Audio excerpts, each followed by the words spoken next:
Check price card. ஹல்லேலூயா. ஸ்தோத்திரம் ஸ்தோத்திரம். நல்லவரே நன்றி அப்பா. இந்த நல்ல நேரத்துக்காக நன்றி செலுத்துகிறோம் தகப்பன். நீங்கள் எங்களோடு கூடவே இருந்து எங்களை நடத்துகிறதுக்காக ஸ்தோத்திரம்.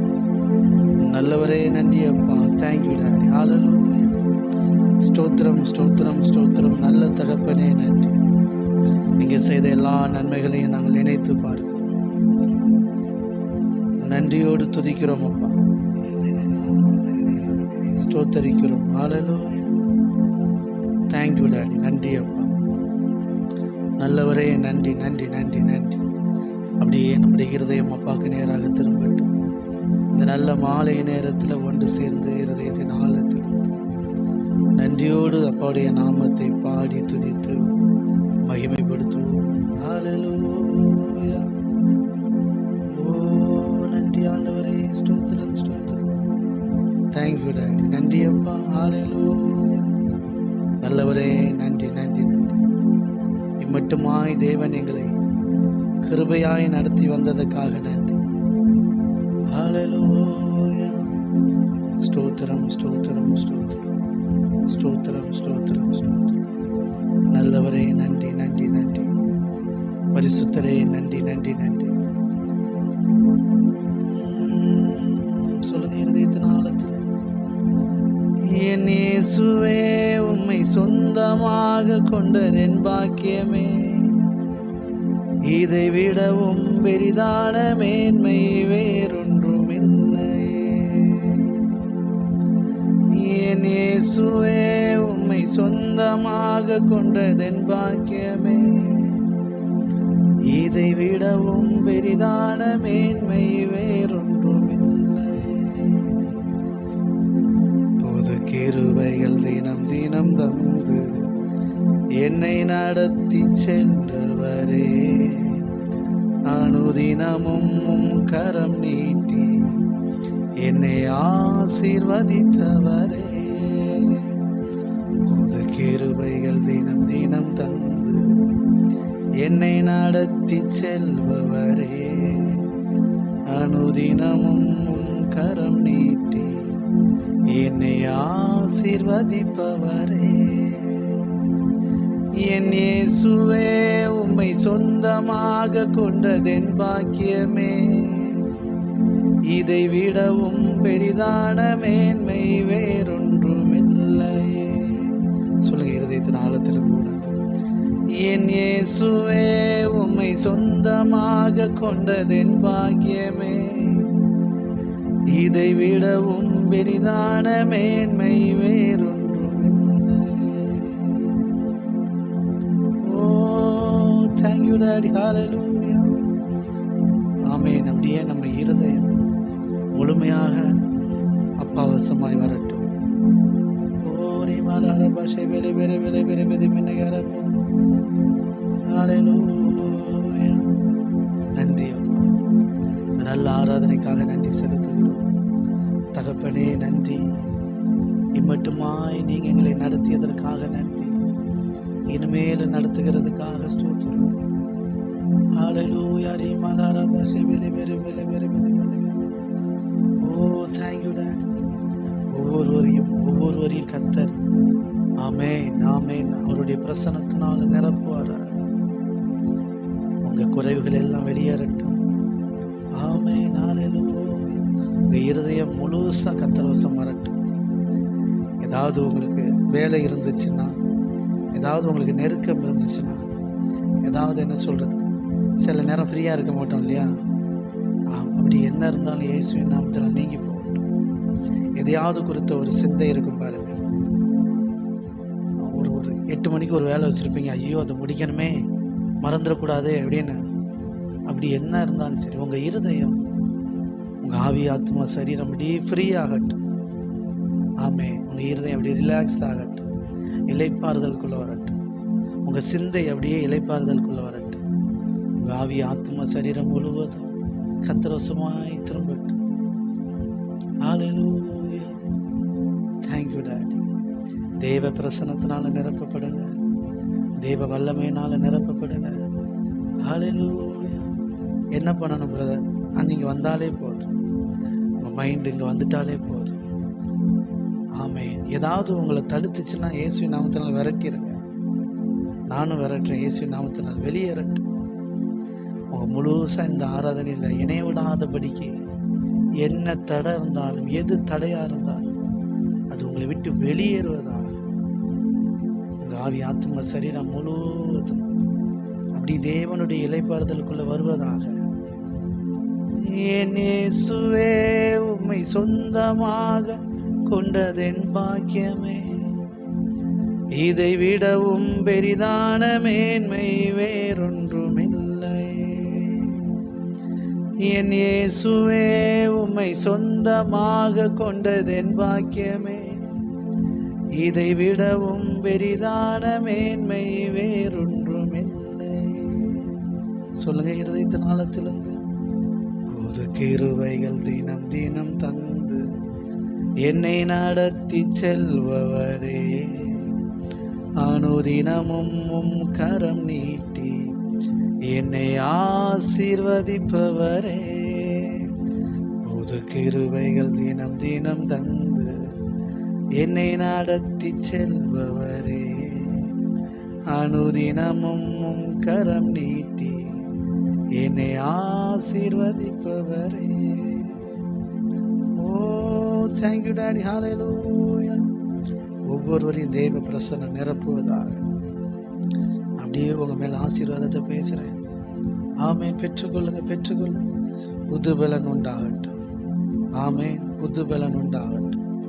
ஓ, தேங்க்யூ டாடி. எல்லா குறைவுகளும் உங்களை விட்டு நீங்கி போகட்டும். உங்கள் இருதயத்தில் ஒரு பெரிய சமாதானம் உண்டாகட்டும். எவ்வளோ பெரிய கவலையாக இருந்தாலும், எவ்வளோ பெரிய பயமாக இருந்தாலும், எவ்வளோ பெரிய பிரச்சனையாக இருந்தாலும் உங்களை விட்டு வெளியேறட்டும். அது பண தேவையில் சிலர் இருக்கலாம், பாச தேவையில் இருக்கலாம், சரீர சுகத்துக்காக இருக்கலாம். எதை குறித்து உங்கள் இருதயம் கலங்கிட்டு இருந்தாலும் இயேசுவின் நாமத்தினால கலக்கங்கள் யாவும் உங்களை விட்டு வெளியேறுவதாக. பிசாசினுடைய எல்லா கிரியைகளும், தந்திரங்களும், வஞ்சகங்களும் ஆமென் உங்களை விட்டு வெளியேறுவதாக.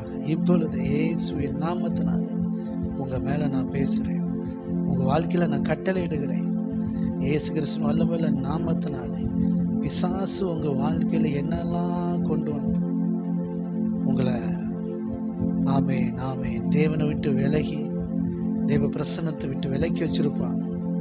ஆதாம் ஏவாளும் பழத்தை புசித்து தேவனுடைய சந்நிதியை விட்டு விலகி போனது போல, தேவனுடைய சத்தத்தை கேட்டு பயந்து ஒளிந்து கொண்டு தேவனை விட்டு விலகி போனது போல, பிசாசுடைய தந்திரத்தினாலும் வஞ்சகத்தினாலும் உங்கள் இருதயம் அப்பா விட்டு எவ்வளோ தூரம் போயிருந்தாலும் அந்த நிலையிலிருந்து மறுபடியும் அப்பா தேடி வந்து பிள்ளைகளை அழைத்து, அவர்களை தைரியப்படுத்தி பலப்படுத்தி அழைத்து அவர்களுக்கு ஆடை தைத்து கொடுத்தார். ஆமென். அவர்கள் மீது அன்பாகவே இருந்தார். அப்படியே உங்கள் மேலேயும் அப்படித்தான் இருக்கிறார். உங்கள் மேலேயும் அப்படி தான் இருக்கிறார். எல்லா பிசாசுகளுடைய பொய்யும் உங்களை விட்டு வெளியேறட்டும். ஓ, தேங்க்யூ டாடி. ஹல்லேலூயா. ஒன்று சேர்ந்த இருதயத்தின் ஆழத்திலிருந்து நன்றியோடு பாடி துதிப்போம்.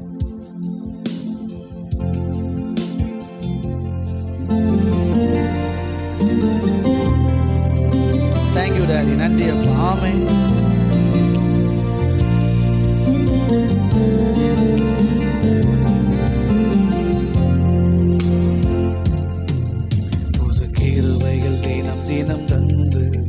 என்னை நடத்தி செல்பவரே, அனுதினமும் உம் கரம் நீட்டி என்னை ஆசீர்வதிப்பவரே.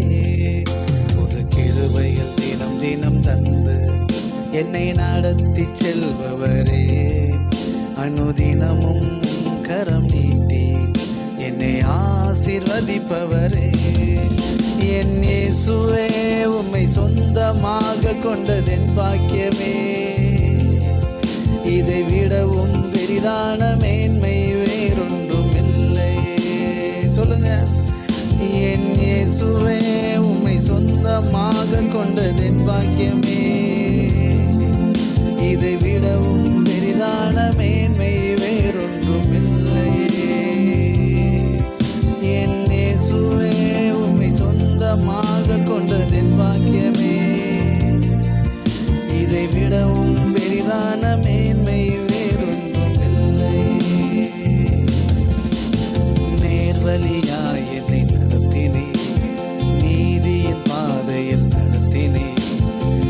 நேர்வழியாய் என்னை நடத்தினே, நீதியின் பாதையில் நடத்தினே.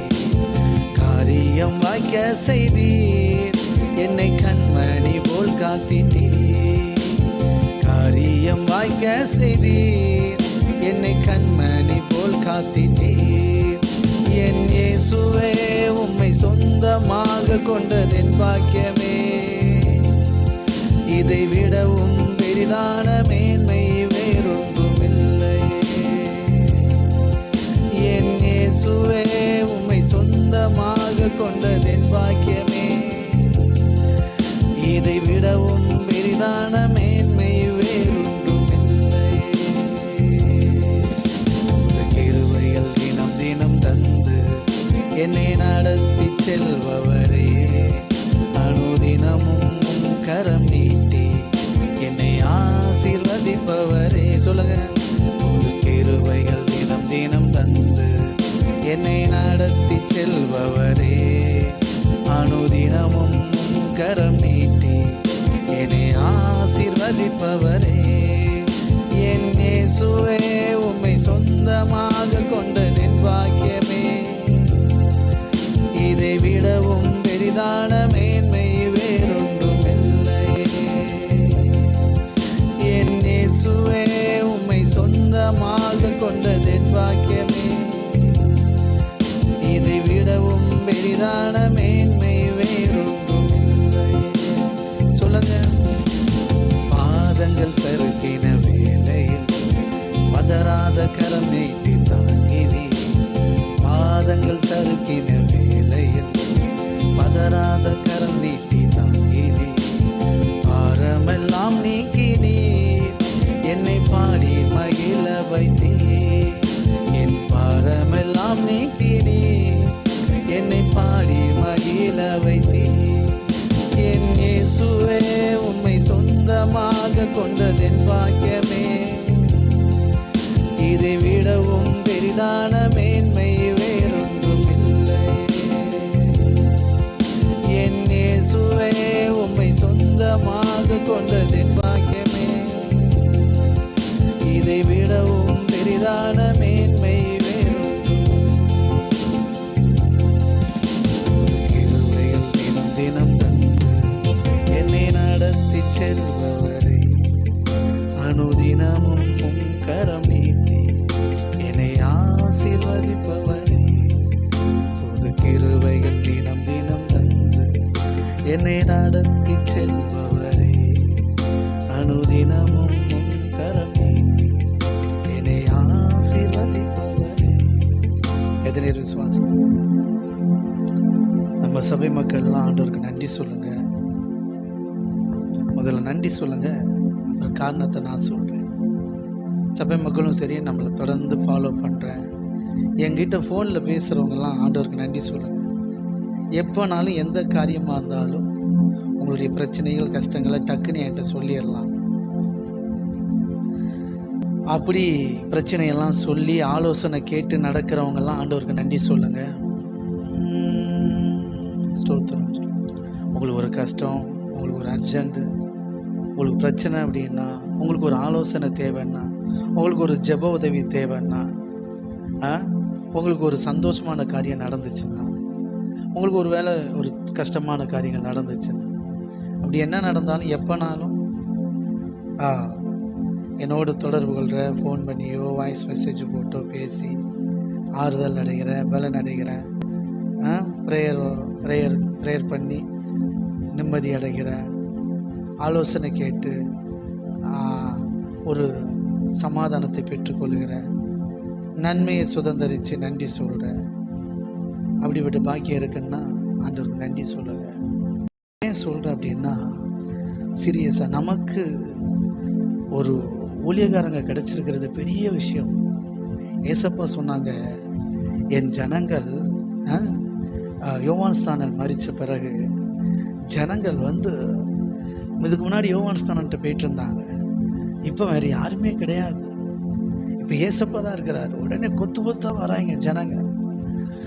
அந்த ஜனங்கள் அவர்கிட்ட தூரத்துலேருந்து வர்றதை பார்த்துட்டு சொல்கிறாரு, என் ஜனங்கள் மேய்ப்பன் இல்லாத மந்தையை போல அலைந்து திரிகிறார்கள். அப்படின்னு சொன்னாப்புல. புரியுதுங்களா? எத்தனை இருக்கு இந்த வசனம் தெரியும்? அப்போ யோசிச்சு பாருங்க, ஜனங்கள் மேய்ப்பன் இல்லாத மந்தையை போல அலைந்து திரிகிறார். சொல்லுங்க, மேய்ப்பன் இல்லாத ஆடு அலைஞ்சு திரியணும், வேற வழி கிடையாது. மேய்ப்பன் இல்லாத ஆடை வழி நடத்துறதுக்கு ஆள் கிடையாது. ஆலோசனை சொல்லி அங்கே போகாத, அங்கே போகாத, இங்கே நெல், இதை இதை செய்யாத அப்படின்னு சொல்றதுக்கு ஆள் கிடையாது. அதனால தான் பாருங்க, மேய்ப்பனை வெட்டுவேன், மந்தையை சிதறடிப்பேன். பிசாசுடைய பெரிய தந்திரம் நோட் பண்ணிக்காங்க. ஒன்று மேய்ப்பனை காலி பண்ணுறது, இல்லைன்னா மேய்ப்பன் கூட இருக்கிற ஆடை காலி பண்ணுறது. மேய்ப்பனை காலி பண்ணிட்டோம்னா டோட்டல் மக்களே காலி. ஆட்டை காலி பண்ணிட்டோம்னு வச்சுக்கோங்களேன், ஆடு எனது மேய்ப்பனுக்கு நஷ்டம். சரிங்களா? இந்த ரெண்டு தந்திரம் தான் அவனுக்கு. புரியுதுங்களா? யோவான் ஸ்நானன் பயங்கரமாக ஒளியம் செஞ்சுட்டு இருந்தாப்புல. ஒரு தந்திரத்தை யூஸ் பண்ணி யோவான் ஸ்நானனை காலி பண்ணிட்டான். அப்போ என் காலி பண்ணதுன்ட்டு இல்லை, யோவான் ஸ்நானன் விட்டு கொடுத்தாப்புல. நான் வந்த வேலை முடிஞ்சு போச்சுப்பான்னு நினச்சதுனால தான். இல்லைன்னா யோவான் ஸ்நானனை தொட கூட முடியாது.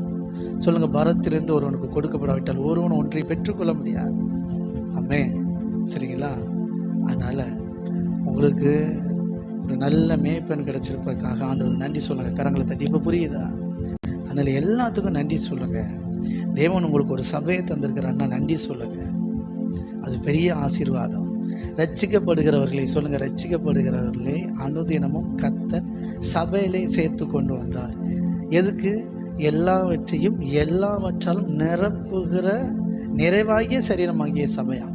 உங்கள் வாழ்க்கையில் இருக்கிற குறையிலிருந்து உங்களை விடுதலையாக்கி உங்களை அவருடைய நிறைவினால் நிரப்புறதுக்கு தான் உங்களை சபையில் சேர்த்துருக்கிறார். உங்களுக்கு ஊழியக்காரரை தந்திருக்கிறார். ஆமே, அதுக்காக ஆண்டவர் நன்றி சொல்லுங்கள். வேலை பண்ணுங்க, தேவனுக்கு மகிமைப்படுத்துங்க. பாஸ்டர் சொல்ல என்ன மகிமைப்படுத்துங்க சொல்லலை, எனக்காக தேவனை மகிமைப்படுத்துங்கன்றேன், சபைக்காக தேவனை மகிமைப்படுத்துங்கன்றேன். ஊழியத்தில் உங்களை ஒருத்தவங்க விசாரிக்கிறாங்கன்னா, உங்கள் மேலே கேரிங்காக இருக்கிறாங்கன்னா ஆண்டவர் மகிமைப்படுத்துங்க. அது அவங்களுக்கும் தெரியட்டும். உங்களுக்காக நான் ஆண்டவரை துதிக்கிறேன், கையை தட்டி. ரொம்ப முக்கியம். இன்றைக்கி நிறைய பேர் அதுதான் டைரெக்டாக நாங்கள் ஆண்டவர்கிட்டே பேசிக்கிறோம் அப்படின்றதாங்க தப்பு. எந்த ஒரு காரியமாக இருந்தாலும் நம்ம மனுஷனுக்கு தெரியப்படுத்தணும், ஊழியக்காரர்கிட்ட சொல்லணும். ஆமாம், நம்ம சக விசுவாசிகிட்ட சொல்லணும். இப்போ ஒருத்தவங்க விசாரிச்சிருக்கிறாங்க அப்படின்னா அவங்களுக்கு நீங்கள் ரிப்ளை பண்ணணும். ஏன்னா அது எப்படி பண்ணணும்னா, இப்படி உங்களை மாதிரி நல்ல உள்ளத்தை ஏசப்பா தந்தாரு அப்படின்னு, அப்பா தேங்க்ஸ்ப்பா அப்படின்னு இருதயபூர்வமாக செயல்படணும். அதுதான் சபை, அதுக்கு தான் ஐக்கியம். புரியுதுங்களா? எத்தனை புரியுது? ஆமே. நம்ம என்னென்னா, ஆண்டவரே இந்த சிஸ்டர் விசாரித்தாங்க, ஆண்டவரே கோடி ஸ்தோத்திரம்ப்பா, இல்லைன்னா 19 குரூப்பில் என்னை விசாரித்தவர்களுக்காக நன்றி அப்படி போயிடக்கூடாது. அது அவங்கள வேல்யூ பண்ணுற கொஞ்சம் குறவு தான். வேல்யூ பண்ணுறீங்க, இன்னும் டெப்த்தாக இருக்கணும். அவங்க நேரத்தை ஒதுக்கி உங்களை பர்சனலாக விசாரிச்சிருக்கிறாப்புல. அப்போ பர்சனலாக உங்கள் மேலே ஏதோ ஒரு அன்பு இருக்குது. அப்போ நீங்களும் பர்சனலாக அன்பு செலுத்த கடமைப்பட்டிருக்கிறீர்கள். எத்தனை புரியுது? ஆமே. அப்படி தான் சபையில் ஒருத்தர் வேல்யூ பண்ணும். Okay, God bless you. கர்த்தர் நல்ல ஒரு இருதயத்தின் ஆழத்திலிருந்து. ஆமே. ஹல்லேலூயா. ஸ்தோத்திரம் ஸ்தோத்திரம். Thank you daddy. சொல்லுங்கள். நேர்வழியாய் என்னை நடத்தினே, நீதியின் பாதையில் நடத்தினே. நேர்வழியாய் என்னை நடத்தினே, நீதியின் பாதையில் நடத்தினே.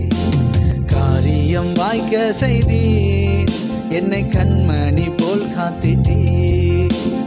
காரியம் வாய்க்க செய்தீர், என்னை கண்மணி போல் காத்திட்டீர். என் இயேசுவே, உம்மை சொந்தமாக கொண்டதென் பாக்கியமே. இதை விடவும் பெரிதான மேன்மை வேறொன்றும் இல்லையே. ஓ என் இயேசுவே, உம்மை சொந்தமாக கொண்டதென் பாக்கியமே. இதை விடவும் பெரிதான மேன்மை வேறொன்றும் இல்லையே.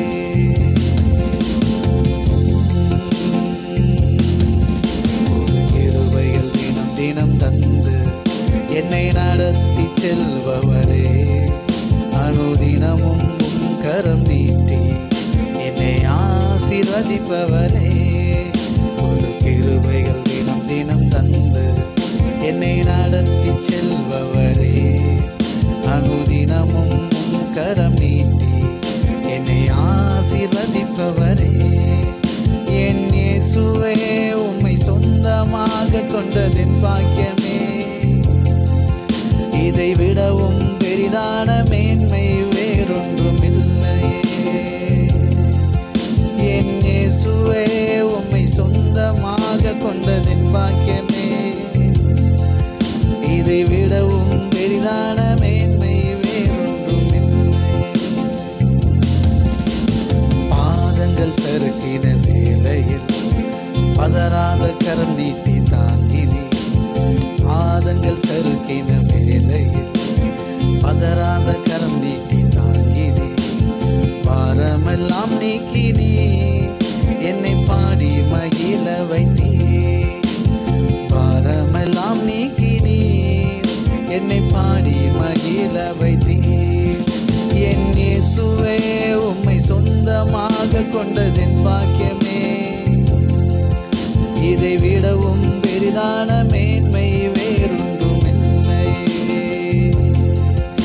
என் இயேசுவே உம்மை சொந்தமாக கொண்டதின் பாக்கியமே, இதை விடவும் பெரிதான மேன்மை வேறொன்றும் இல்லை. ஓ நன்றி ஆண்டவரே, தேங்க்யூ டாடி. நல்ல ஆராதனைக்காக நன்றி. இந்த ஆராதனையில் இணைந்திருக்கிற ஒவ்வொரு பிள்ளைகளையும் உங்கள் கருத்திலே ஒப்பு கொடுக்கிறேன். கர்த்தர் ஆண்டவரே, எங்களை விசாரிக்கிற தேவனாக இருக்கிறீங்க அப்பா. மேய்ப்பன் இல்லாத மந்தையை போல் அலைந்து தெரியாதபடிக்கு ஆண்டவரே ஒரு மேய்ப்பன் உள்ள மந்தையாய் வச்சிருக்கிறீங்க. அதுக்கான ஸ்தோத்திரம். ஒவ்வொரு வாழ்க்கையிலையும் ஆமீன். பாருங்க, ஒரு மேய்ப்பன் இருந்தா அந்த ஆடுகளை வந்து அழகா புல்லுள்ள இடத்துல மேய்ப்பார். அதை மேய்ச்சிட்டு அப்புறம் அப்படியே கொண்டு போய் நல்ல அமர்ந்த தண்ணீர் அண்டை கொண்டு போய் நடத்துவார். நீங்கள் சொல்லலாம், கத்தர் கண்டிப்பாக கத்தர் தான் நம்ம நல்ல அவர் பெரிய மேய்ப்பானா. கையை தட்டி தேவனே நம்ம சிலரை மேய்ப்பர்களாகவும் சிலரை தீர்க்கதரிசிகளாகவும் சிலரை போதகர்களாகவும் தேவனே ஏற்படுத்துகிறாராம். சுவிசேஷகர்களாக அப்போஸ்தலர்களாக தேவனே ஏற்படுத்துகிறார். சொல்லுங்க, ஜனங்களை மேய்ப்பதற்காக இயேசு பெரிய மேய்ப்பர். அப்போ நம்மலாம் குட்டி குட்டி மேய்ப்பர்கள், புரியுதுங்களா? சொல்லுங்க, அவர் தான் மேய்ப்பரை ஏற்படுத்துகிறார். எதுக்காகவும் அலைஞ்சு தெரியக்கூடாதுங்கிறதுக்காக, இன்னொன்று ஆரோக்கியமாக வாழணுங்கிறதுக்காக. சரிங்களா?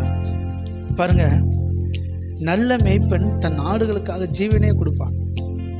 சில மேய்ப்பன் அவங்க மட்டும் நல்லா சாப்பிடுவாங்களாம், அப்படியே இருக்கும் வசனம். அவங்க சாப்பிட்டு கொளுத்து போய் இருப்பாங்களாம். ஆடு பார்த்தீங்கன்னா அப்படி நொஞ்சா மாதிரி இருக்கும். புரியுதுங்களா? அவங்க நல்லா சாப்பிட்டு கொளுத்து போயிருப்பாங்களாம். உங்களை பார்த்தா அப்படி தான் தெரியுது பிரதர்ன்றீங்களா? முன்ன விட இப்போ ரொம்ப ஓவராக வயிறு அப்படி இல்லைங்க. நான் மெலிஞ்சிருக்கிறேன். மேய்ப்பனா ஓரளவு நல்ல மேய்ப்பனாக தான் இருக்கிறேன். சரிங்களா? அப்போ பாருங்கள், மேய்ப்பன் என்ன பண்ணுவாங்க அப்படின்னா, மேய்ப்பன் நல்ல சாப்பிட்டு நல்ல கொளுத்து போயிருப்பாங்களாம். ஆடை பார்த்தீங்கன்னா அப்படியே ஒரு நோஞ்சாமல் இருக்கும். சரிங்களா? ஆமாம். இந்த ஆட்டை வச்சு தான் மேய்ப்பன் நல்ல மேய்ப்பனா கெட்ட மேய்ப்பனான்னு கண்டுபிடிக்க முடியுமா? நல்ல மேய்ப்பன் தன் ஆடுகளுக்காக தன் உயிரையே கொடுப்பானா. கையை தட்டி ஆமே ஆமே. அவர் தான் நல்ல மேய்ப்பன். அந்த அளவுக்கு அன்பு, அந்த அளவுக்கு அன்பு. சரி, இப்போ பாருங்க, மேய்ப்பன் வந்து நல்ல மேய்ப்பன் என்ன பண்ணுவான்னா, அந்த ஆடுகள் அப்படியே மேய்ச்சி கொண்டு போய் நல்ல புல்வெளியில் அப்படியே மேய்ச்சிட்டு, சரிங்களா, தாகம் எடுக்கும் பாருங்க, அப்படியே அமர்ந்த தண்ணீர் அங்கே நடத்துவோம். அப்படியா அமர்ந்த தண்ணி, ஓடிட்டு இருக்கிற தண்ணி இல்லை. அப்படியே ஆடு தண்ணி குடித்தா மூக்கில் தண்ணி நாசியில் அப்படி போகாத அளவுக்கு அமர்ந்து இருக்கிறது. அந்த தண்ணீர் அண்டை கொண்டு நடத்துறது. சரிங்களா? ஓகே. அப்படி ஆடுகளை நல்ல சாப்பிட வச்சு மேய்ச்சிட்டு இருந்தால் அது நல்ல கொழுன்னு இருக்கும், நல்ல ஆரோக்கியமாக இருக்கும். ரிசல்ட் யாருக்கு? இவருக்கு தான் பலன். யாருக்கு? மேய்ப்பனுக்கு தான் பலன். புரியுதுங்களா? இந்த ஆடே மேய்ப்பனுக்கு தானே, தனக்காக தான் அதை மெயின்டைன்ஸ் பண்ணுறாரு அழகா. புரியுதுங்களா? ஓகே, அப்படி இருக்கணும். மேய்ப்பன். ஆடும் அவ்வளோ நல்லா இருக்கும். அப்படி தான் ஒவ்வொரு சபையும் இருக்கணும். நம்ம வாழ்க்கை நல்லா இருக்கணும். சொல்லுங்கள், மேய்ப்பன் நம்மளை நல்ல போஷிப்பாப்பில். அடுத்து பார்த்தீங்கன்னா, ஆமாம், உங்களுடைய கோலும் தடியும் என்னை தேற்றுன மாதிரி மேய்ப்பன் இருக்கும்போது நாயகி, ஆமாம், ஓநாயி அதெல்லாம் உள்ளே வரவே வராது.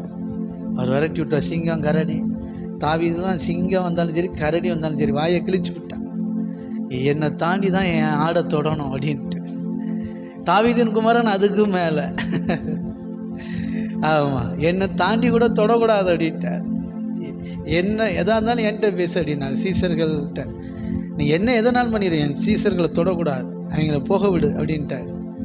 அப்படி என் உயிரை கூட நீ எடுத்துக்கோ, அவங்க மேலே கை வைக்கூடாது அப்படின்னார். கையை தட்டி அவர் அப்படியே ஆகும். எத்தனை புரியுது? ஆமென். சரி, கர்த்தர் நல்லவர். ஆமென். அதான் தாவீது எழுதுறார், கர்த்தர் என் மேய்ப்பராக இருக்கிறார், நான் தாழ்ச்சி அடையேன். ஒரு நல்ல மேய்ப்பனுக்கு கீழே இருக்கிற மேய்ப்பனால தான் தன்னுடைய மந்தையை நல்லா நடத்த முடியும். கையை தட்டி எத்தனை புரியும்? தாவீது ஒரு நல்ல மேய்ப்பனாக இருந்ததுக்கு காரணம், தாவீது கர்த்தர் நல்ல மேய்ப்பர்னு அறிஞ்சு வச்சிருந்தார். கர்த்தர் என் மேய்ப்பராக இருக்கிறார், நான் தாழ்ச்சி அடையேன் அப்படின்ற. ஆமாம், அவர் என்னை புல்லுள்ள இடங்களில் மேய்த்து அமர்ந்த தண்ணீர் என்னை நடத்துகிறார்.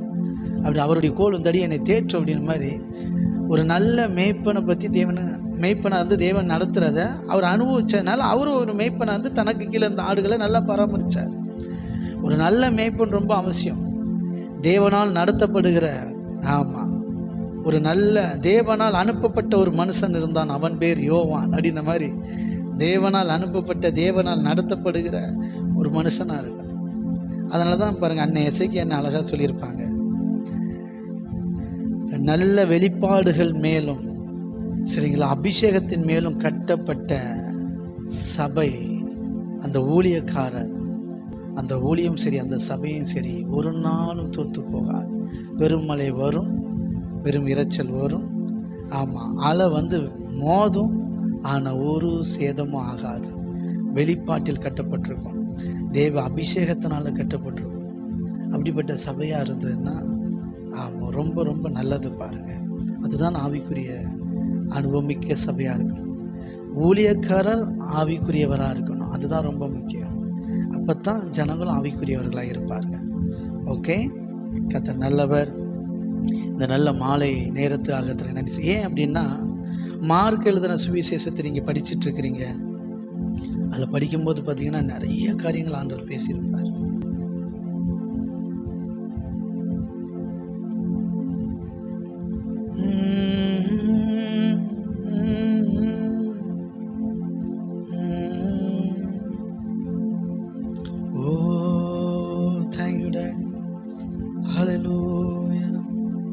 நல்ல தகப்பனே, நன்றி அப்பா. Thank you daddy. ஹல்லேலூயா. ஓ நன்றி. 35வது வசனம் எடுத்துக்கோங்க, எல்லாம் நோட் பண்ணி வச்சுக்கோங்க. மார்க்கு 1:35.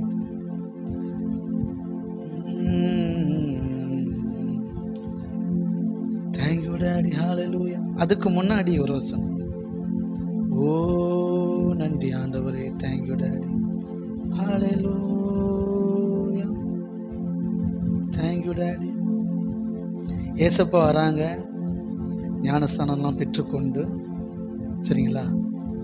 13வது வசனம், ஆவியினால் நிரப்பப்படுறாங்க. அவர் வனாந்தரத்திலே 40 நாள் இருந்து, சொல்லுங்கள், ஏசப்பா வராங்க, தேவ சித்தத்தை நிறைவேற்றுறாங்க, ஞானஸ்தானம் பெற்றுக்கொள்கிறாங்க. பரிசுத்த ஆவியானவர் புறாவை போல் அவர் மீது இறங்குகிறார். இப்போ ஆவியில் நிரம்பியாச்சு, இப்போ புது பலம் அடைஞ்சாச்சு, உன்னதத்திலிருந்து வருகிற பலத்தினால் நிரப்பப்பட்டாச்சு. இப்போ ஊழியம் ஸ்டார்ட் ஆகுது. அதான் காலையில் நான் பேசினேன், நீங்கள் ஒவ்வொரு நாளும் காலையில் எந்திரிச்சு தேவ சமூகத்துலேருந்து தேவ ஆவியில் நிரப்பப்படாமல் வெளியில் போகாதீங்க. ஒருவேளை பர்சனலாக வெளியில் ஆவியில் நிரம்ப முடியலன்னா ஆராதனைக்கு வந்துடுங்க. கொஞ்ச நேரத்தில் ஆவியானவர் நிரப்பிடுவார். ஆமென். ஆவியில் நிரம்பி பலம் அடைஞ்சு போங்க. புது பலத்தினால் நிரப்பப்படுங்க, உன்னதத்திலிருந்து வருகிற பலத்தினால் நிரப்பப்படுங்க. ஓகே, சரி. இப்போ ஆவியானவர் வல்லமையாய் நிரப்பிட்டாங்க. இப்போ ஆவியானவர் வனாந்தரத்துக்கு போகும்படி ஏவுறாங்க. வனாந்தரத்தில் 40 நாள் இருந்து, நம்ம தேவ சமூகத்தில் 40 நாள் இருக்கிறாங்க ஏசப்பா. இருந்த பிறகு பிசாசு சோதிக்கிறதுக்காக வந்து சோதனையெல்லாம் ஜெயிச்சிட்டாரு. ஜெயிச்சு தேவதூதர்கள் அவருக்கு ஊழியம் செய்கிறாங்க. இப்போ யோவான் காவலில் வைக்கப்பட்ட பின்பு இயேசு கலிலேயில் வந்து தேவனுடைய ராஜ்யத்தின் சுவிசேஷத்தை பிரசங்கித்தார். கையை தட்டி, ஏசப்பா ஆவில நிரம்பி பிசாசை ஜெயிச்சு ஆவில நிரம்பி இருக்கிறாங்க. பிசாசுடைய தந்திரங்கள், மந்திரங்கள், மாயாஜல வித்தைகள் எல்லாத்தையும் ஜெயிச்சு அவன் தந்திரமாக வந்து சொல்கிறான் கல் அப்பமாக்குங்கிறதெல்லாம் இங்கே தான். அதை பூரா ஜெயிச்சுட்டு மறுபடியும் ஊழியத்தை கண்டினியூ பண்ணுறாப்புல. மறுபடியும் ஜெயிச்சுட்டு நேராக போய், சரிங்களா, போய் சுவிசேஷத்தை பிரசங்கிக்கிறார்கள். ராஜ்யத்தின் சுவிசேஷத்தை பிரசங்கிக்கிறார்கள். அப்போ என்ன நடக்குதுன்னா, சரிங்களா, அவர் மனம் திரும்பி சுவிசேஷத்தை விசுவாசிங்கன்னு பிரசங்கிக்கிறாங்க. தான் கூட ஊழியம் செய்கிறதுக்கு ஆட்களையும் செலக்ட் பண்ணுறாங்க. செலக்ட் பண்ணுன்னா அந்த பேதருடைய மாமி ஜுரமாக இருக்கிறத சுகமாக்குறாங்க. புரியுதுங்களா? ஃபஸ்ட்டு சுகம், மாமி ஜுரமாக இருக்கிறாங்க, சுகப்படுத்துகிறாங்க. சரிங்களா? ஓகே, ஹல்லேலூயா, தேங்க்யூ டாடி. அப்படியே வந்து பாருங்கள் 21ஆம் வசனம். அவர் கப்பர்நகூமுக்கு போனார். உடனே அவர் ஓய்வு நாளில் ஜெப ஆலயத்தில் பிரவேசித்து போதகம் பண்ணினார். சரிங்களா? அவர் வேத பாரகரை போல போதியாமல் அதிகாரமுடையவராய் அவர்களுக்கு போதித்தபடினால். கையை தட்டி இந்த வார்த்தை ரொம்ப முக்கியம், நோட் பண்ணி வச்சுக்கோங்க இன்னைக்கு. ஆமென் சொல்லுங்க. அதிகாரமுடையவர்களாய் போதிக்கணும். ஆமென் சொல்லுங்க. அதிகாரமுடையவர்களாய் போதிக்கணும். ஒருத்தவங்களுக்கு ஆண்டவரை பற்றி சொல்லணும்னா ஸ்ட்ராங்காக சொல்லணும், அதிகாரத்தோடு சொல்லணும். ஏன்னு சொல்கிறேன், எப்படின்னு சொல்கிறேன். அதிகாரமுடையவர்களாய் போதித்தபடினால் அவருடைய போதகத்தை குறித்து ஜனங்கள் ஆச்சரியப்பட்டார்கள். பாருங்க, நல்லா புரிஞ்சுக்கோங்க. அவர் யாரை போல போதிக்கலையாம்? வேத பாரகர்களை போல போதிக்கலையாம். சொல்லுங்க, போதிக்கனே பிறந்தவங்க இவங்க வேத பாரகர்கள். அவங்கள மாதிரிலாம் போதிக்கலாம். இவர் ஸ்டைலே வேற மாதிரி இருந்துதான். இவர் ரொம்ப அதிகாரத்தோடு போதிச்சாராம். ஏன், என்ன அதிகாரம்? இவங்களுக்கெல்லாம் அதிகாரம் இல்லையா அப்படின்னா, அவர் தேவ சித்தத்தை தான் நிறைவேற்றுவார். தேவ ஆவினால் நிரம்பி இருக்கிறாரு. பிசாசை ஜெயிச்சாரு. சத்தியத்தினால நிரம்பி இருந்தார். பிசாசை ஜெயிச்சாரு.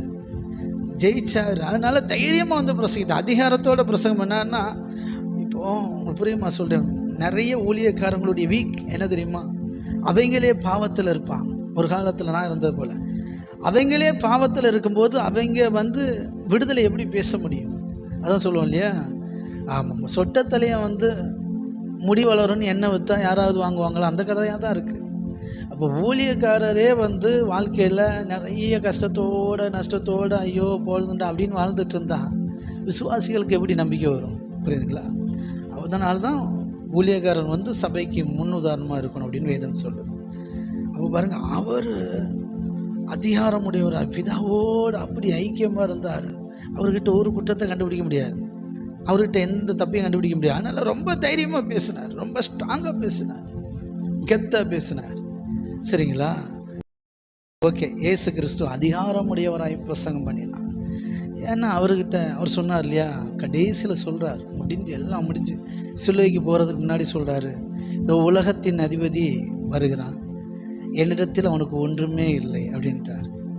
தேவனால் பிறப்பதெல்லாம் உலகத்தை ஜெயிக்க முடியாது, நான் உலகத்தை ஜெயித்தேன் அப்படின்ட்டார். நீங்கள் பயப்படாதீங்க, நீங்கள் கலங்காதீங்க, தைரியமாக இருங்க. தேவனால் பிறப்பதெல்லாம் உலகத்தை ஜெயிக்கும். இந்த உலகத்திலே உபத்திரம் உண்டு, ஆனாலும் நீங்கள் திடம் கொள்ளுங்க, தைரியமாக இருங்க, பயப்படாதீங்க. நான் உபத்திரத்தை மட்டும் ஜெயிக்கலை, நான் உலகத்தையே ஜெயிச்சிட்டேன்றார். கையை தட்டி. என்ன சாமி பாருங்க, இப்படி ஒரு சாமி இருக்கா? எத்தனை பேர் புரியுது? எங்க இப்போ சாமி சொல்லுது, எப்பா இந்த உலகத்தில் உபத்திரம் உண்டு, சொல்லுங்க, உலகத்தில் உண்டு, நமக்கு கிடையாது. நல்லா கவனிச்சுக்கோங்க, இந்த உலகத்தில் உபத்திரம் உண்டு, உனக்கு உபத்திரம் உண்டுன்னு சொல்லலை. உலகத்தில் ஒருத்தர் உண்டு, நான் ஓத்திரத்தை ஜெயிச்சேன்னு சொல்லலை, உலகத்தையே ஜெயிச்சிட்டேன்றார். கையை தட்டி சொல்லுங்க, உலகத்தில் ஓத்திரம் ஒரு பார்ட். சொல்லுங்க, இந்த பறந்து விரிஞ்ச இந்த உலகத்தில், தேவன் படைத்த இந்த உலகத்தில், ஆமாம், உபத்திரம் ஒரு சின்ன பாட்டு. இயேசு உபத்திரத்தை மட்டும் ஜெயிக்கிற அவெல்லாம் பவர் கிடையாது, அதுக்கும் மேலே ஃபுல் கெப்பாசிட்டி அவர்கிட்ட இருக்குது. அவர் எதை ஜெயிச்சாருன்னா உலகத்தையே ஜெயிச்சிட்டார். எத்தனை புரியுது? ஆமாம், அதனால தான் அதே தான் நமக்கு சொல்லப்பட்டிருக்கு. நீங்கள் ஓத்திரத்தை ஜெயிப்பீர்கள் அல்ல, நீங்கள் வியாதியை ஜெயிப்பீர்கள் அல்ல, இந்த உலகத்தில் உனக்கு என்ன பாடு வருதோ, என்ன கஷ்டம் வருதோ அத்தனையும் ஜெயிப்பன்றார். கையை தட்டி உலகத்தை ஜெயிப்போம். சொல்லுங்க, தேவனால் பிறந்த நான், கர்த்தராகிய இயேசு கிறிஸ்துவை பற்றுகிற விசுவாசம் தான் தேவனால் பிறக்கிற பிள்ளைக்கு அடையாளம். இயேசுவை விசுவாசித்து வாழ்கிற நீங்களும் நானும் உலகத்தையே ஜெயிப்போம். இந்த உலகத்தில் தான் வியாதி, இந்த உலகத்தில் தான் வேதனை, இந்த உலகத்தில் தான் கடன் கஷ்டம், இந்த உலகத்தில் தான் தரித்திரம், இந்த உலகத்தில் தான் சண்டை சச்சரவு, இந்த உலகத்தில் தான் கண்ணீர். எல்லாம் இந்த உலகத்தை ஜெயிப்போம். எத்தனை நம்புறீங்க? கரங்களை தட்டி ஆமென், ஆமென், ஆமென். ஓ தேங்க்யூ டாடி, ஹல்லேலூயா. அப்படியே ஒவ்வொருவரையும் ஆசீர்வதிக்கிறேன். ஆமென். கர்த்தர் நல்லவர். தேங்க்யூ டாடி, ஹல்லேலூயா. ஓ நன்றி. அவர் வேத பாரகரை போல போதியாமல் அதிகாரமுடையவர் அவர்களுக்கு போதித்தபடினால் அவருடைய போதகத்தை குறித்து ஜனங்கள் ஆச்சரியப்பட்டார்கள். சொல்லுங்க, ஒரு மனுஷன் ரொம்ப ஸ்ட்ராங்காக பிரசங்கம் பண்ணால் ஜனங்கள் அப்படியே ஆச்சரியப்படுவாங்க. பாவத்தில் இருந்து ஏதாவது இவரே வீக்காக இருக்கிறார், இவரே கஷ்டத்தில் இருக்கிறார் அப்படின்னு வச்சுக்கோங்களேன், அவராலே தைரியமாக பேச முடியாது. அப்போ ஜனங்களுடைய நிலைமையும் கஷ்டம்தான். இங்கே அப்படி இல்லை, ஏசப்போ ரொம்ப ஸ்ட்ராங்காக பிரசங்கம் பண்ணுறார். சொல்லுங்கள், அவருடைய போதகத்தை குறித்து ஜனங்கள் ஆச்சரியப்பட்டார்கள். சொல்லுங்கள், நம்ம பேசுனா ஜனங்கள் ஆச்சரியப்படணும், நம்ம அதிகாரமுடையவர்களாய் பேசணும். இப்போ எப்படி பிரசங்கம் பண்ணுறாரா? ரொம்ப அதிகாரத்தோடு பிரசங்கம் பண்ணுறார். ஓகே, சொல்லுங்கள், நான் தேவனால் பிறந்த பிள்ளை, தேவனுடைய பிள்ளை, நான் உலகத்தை ஜெயிப்பேன், நான் பாவத்தை ஜெயிப்பேன், பணப்பிரச்சனையை ஜெயிப்பேன். சரிங்களா? எல்லாத்தையும் ஜெயிப்பீங்க. அதிகாரத்தோடு பிரசங்கிப்பீங்க, தைரியமாக பிரசங்கிப்பீங்க. ஆமென். எத்தனை விசுவாசிக்கிறீங்க? ஆமென், ஆமென், ஆமென், ஆமென், ஆமென். ஹல்லேலூயா. இன்னும் சொல்ல போனால் இப்போ பாருங்களேன், இப்போ நீங்கள் இல்லை யாராவது டீச்சர் ட்ரைனிங் முடித்தவங்க இருக்கீங்களா? பிஎட் டீச்சர் ட்ரைனிங் முடித்தவங்க யாராவது இருக்கீங்களா? சரி, அதெல்லாம் இருந்தால் நாங்கள் எங்கேருந்து உட்காந்துட்ருக்கோம். அப்படி இருந்தால் நாங்கள் இங்கேயே உட்காந்துருப்போம். ஏதாவது இங்கிலீஷில் பிரசங்கம் பண்ணுற ஒரு பாஸ்டரோட எல்லாம் இருந்திருப்போம் நாங்கள். சரி, ஓகே, கர்த்தர் நல்லவர்.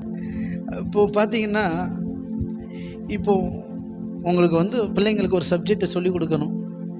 உங்களுக்கு அது ரொம்ப தெளிவாக தெரியும். இப்போ மேக்ஸ் டீச்சராக இருந்தீங்கன்னா உங்களுக்கு மேக்ஸ் எல்லாம் அத்துப்படி. அப்படியே நம்ம எனக்கு தெரிஞ்சால் தான் அல்ஜிப்ரா. இப்போ அல்ஜிப்ராலாம் இருக்கான்னு தெரியல. அப்போ அவன் பிடிக்காத வார்த்தைன்னா அல்ஜிப்ரா இன்ன வரைக்கும் தெரியாது. சரிங்களா? என் பொண்ணு தமிழ் எக்ஸாமுக்கு என்கிட்ட கேட்டா, அடிச்சு பூந்து விளாசி விட்டோம். இலக்கணத்தோடு சொல்லி கொடுத்தேன். அவளுக்கு ஆச்சரியம், அப்பாவுக்கு இவ்வளோ விவரம் தெரியுமா அப்படின்னு. சரி பாருங்கள். ஆனால் அடுத்த நாள் இங்கிலீஷ் கேட்டப்போ இங்கிலீஷும் நான் சொல்லி கொடுத்துட்டேன். இங்கிலீஷில் சில வேர்ட்ஸ்லாம் கேட்க மாட்டேன், அந்த கொஸ்டின் ஒப்பிக்கும் போதெல்லாம் சொல்லி கொடுத்துட்டேன்.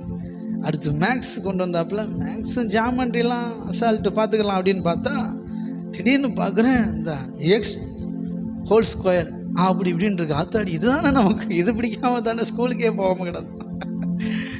அப்படி அதனாலே நமக்கு அலர்ஜி கொஞ்சம். சரிங்களா? அப்போது தமிழ் எனக்கு நல்லா தெரியும். அதனால் ரொம்ப தைரியமாக, ஆமாம், மன்னர் பேர்லாம் அவளுக்கு வாயில் வரல, நான் சொல்லி கொடுத்தேன். இந்த மன்னர் பேர் இது அப்படின்ட்டு. சரிங்களா? அப்படி சொல்லி கொடுத்தேன். ஏன்னா எனக்கு நல்லா தெரியும். இங்கிலீஷ் ஓரளவு தெரியும், டவுட் இருந்தால் சொல்லி கொடுத்தேன். பட் ஆனால் மேக்ஸ் எனக்கு தெரியாது. அப்போது பம்ம வேண்டியது இருக்குது, பதுங்க வேண்டியிருக்கோம். ஐயோ என்ன கேட்க போதோ தெரியலையே, இந்த ஃபார்முலாவே நமக்கு தெரியாது அப்படின்ட்டு. புரியுதுங்களா நான் சொல்கிறது? அப்படித்தான் நீங்கள் ஒரு நல்ல டீச்சராக இருந்தீங்கன்னா, ஒரு சப்ஜெக்ட் பிள்ளைங்களுக்கு எடுக்க போகிறீங்க, உங்களை அதில் நீங்கள் பயங்கர எக்ஸ்பர்ட்டு, பயங்கரமாக உங்களுக்கு தெரியும் அப்படின்னு வச்சுக்கோங்களேன். நீங்கள் ரொம்ப தைரியமாக எடுப்பீங்க பிள்ளைங்களுக்கு.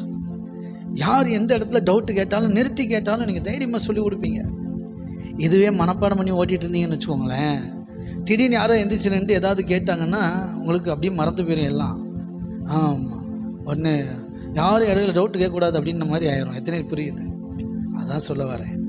இயேசு கிறிஸ்து பிதாவுடைய, சொல்லுங்கள், ஏசப்பா பிதாவுடைய வலது பார்சத்தில் இருந்து, பிதாவுடைய மதியில் இருந்துட்டு அப்பா சொல்லிக் கொடுக்குற நம்மகிட்ட, நம்ம பிள்ளைகளுக்கு சொல்லிக் கொடுக்குற மாதிரி, சொல்லுங்கள், கிளிப்பிள்ளைக்கு சொன்ன மாதிரின்ற மாதிரி அப்பா பிள்ளைக்கு சொன்ன மாதிரி சொல்லிக் கொடுக்குற பிள்ளைக்கு அவருடைய நேசகுமாரனுக்கு ஆமாம் சத்தியத்தை அப்படி சொல்லி கொடுத்துருக்குறாரு. நம்மளால் மோசம் மாதிரிலாம் இல்லை.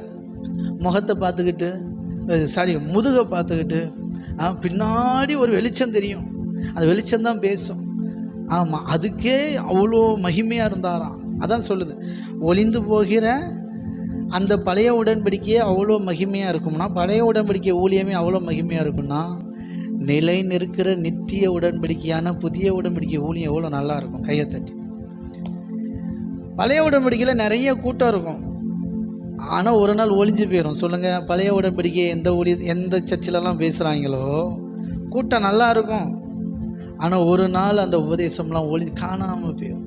இப்போ நியூ கவர்மெண்ட் பயங்கரமாக பரவிட்டு வருது, ஒரு நாள் காணாமல் போயிடும். அது ஒளிஞ்சு போகிறதுங்க, அதெல்லாம் நிலை இருக்காது. ஆனால் நம்ம பேசுகிற நியூ கவர்மெண்ட்டு நித்திய உடன்படிக்கை, நித்தியமாக இருக்கும். நம்ம எத்தனை வருஷம்னாலும் பிரசங்கம் பண்ணிகிட்டே இருக்கலாம், இது பழசே ஆகாது. இந்த பிரசங்கத்தில் உங்களுக்கு குறையே இருக்காது, இந்த பிரசங்கத்தில் மாற்றி பேசணும்னு அவசியமே இருக்காது. பாருங்கள், வேர்ல்டு கவர்மெண்ட் பேசுகிறவங்களாம் மாற்றி பேசுவாங்க. ஒரு நாள் பார்த்தீங்கன்னா, கர்த்தர் உன்னை அடிக்க மாட்டார், கர்த்தர் உன்னை உன் கண்ணீரையாவையும் துடைப்பார். அடுத்த நாள் பார்த்தீங்கன்னா, கர்த்தர் உன்னை போட்டு தள்ளுவார். என்ன அப்படிம்பார். நம்ம அப்படி கிடையாது, எப்போவுமே அப்படித்தான். சில விஷயத்தை நம்ம சரி பண்ணணுமானா சரி பண்ணணும், நம்மளை கரெக்ட் பண்ணணும். எசப்பாவே கடிந்து கொள்கிறாரு பார்த்தீங்களா சீசர்களை, தம்முடைய சீசர்களை. ஓகே, சரி.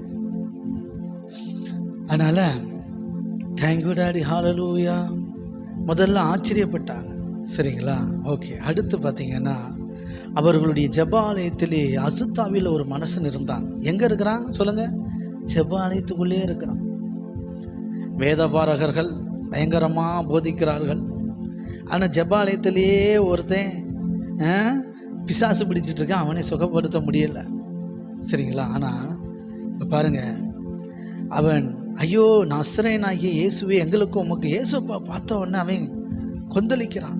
உமக்கும் என்ன, எங்களை கெடுக்க வந்தீர், உம்மை இன்னார் என்று அறிவேன், நீர் தேவனுடைய பரிசுத்தர் என்று சத்தமிட்டான். அதற்கு இயேசு, நீ பேசாமல் இவனை விட்டு புறப்பட்டு போய் என்று அதை அதட்டினார், கையை தட்டி. இதுவரைக்கும் அந்த வேதபாரகர்கள்லாம் என்ன நினச்சிட்டு இருந்தாங்கன்னா, இவன் பிசாசு, இவன் பைத்தியம், இவன் மெண்டல், இவன்கிட்ட ஜாக்கிரதை இருக்கணும், சங்கிலியில் கட்டி போடுங்க அப்படின்னு அவனையே டார்கெட் பண்ணிட்டு இருந்தாங்க. அவனையே போட்டு அவனை கட்டி போடுங்க, ஆமாம் பைத்தியக்கார பையில, கத்தாமரு, அமைதியாரு, புரியுதுங்களா, டிஸ்டர்ப் பண்ணாத அப்படின்னு இந்த போதகர்கள்லாம் அவனை போட்டு மிரட்டிட்டு உருட்டிட்டு இருந்தாங்க. அவர் உடனே அவன் பேசலை, அவன் தான் பேசுகிறான், ஆனால் அவன் பேசலை, அவனுக்குள்ளே இந்த பிசாசு பேசுன்னு அவர் கண்டுபிடிச்சி பிசாசை இவனை விட்டு வெளியில் போ அப்படின்ட்டார், கையை தட்டி. எத்தனை புரியுது? ஆமென். இயேசுக்கு ஊழியம் செய்கிறவங்க உங்களை கண்டிக்க மாட்டாங்க, உங்களுக்குள்ளே இருக்கிற பாவத்தை கண்டிப்பாங்க, விரட்டுவாங்க, உங்களுக்குள்ளே இருக்கிற அறியாமையை வெளியேறங்கமாக்குவாங்க. அதான் நான் சொல்லுவேன் பாருங்கள், யாரையுமே அவமானப்படுத்துறங்கிறது என்னுடைய நோக்கம் கிடையாது. ஏன்னா அறியாமையில் நம்ம செய்வோம்.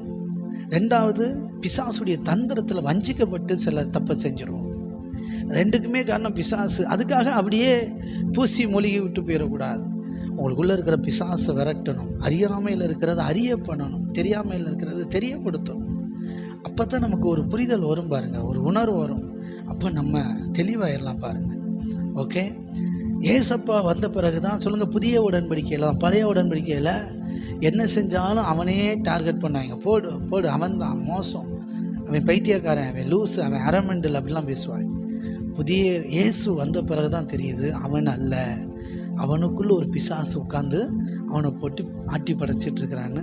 அந்த பிசாசை துரத்தினார், கையை தட்டி.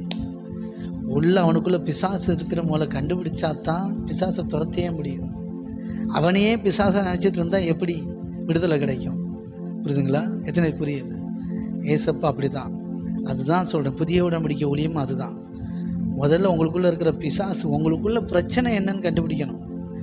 ஏன் நீங்கள் இப்படி ரியாக்ட் பண்ணுறீங்கன்னு கண்டுபிடிச்சிட்டு அந்த பிரச்சனையை சொல்யூஷனுக்கு அந்த பிரச்சனையை சரி பண்ணணும். அதை விட்டு உங்களை போட்டு, ஆமாம், உங்களை போட்டு கத்தரை அடிப்பார், உங்களை இது பண்ணார்னா கஷ்டம். ஓகே, சரி. இயேசு அதை கண்டுபிடிச்சார். அப்போ கண்டுபிடிச்சதுனால அதை துரத்தினார். உடனே அந்த அசுத்தாவி அவனை அலக்களித்து மிகுந்த சத்தமிட்டு அவனை விட்டு போய்விட்டது.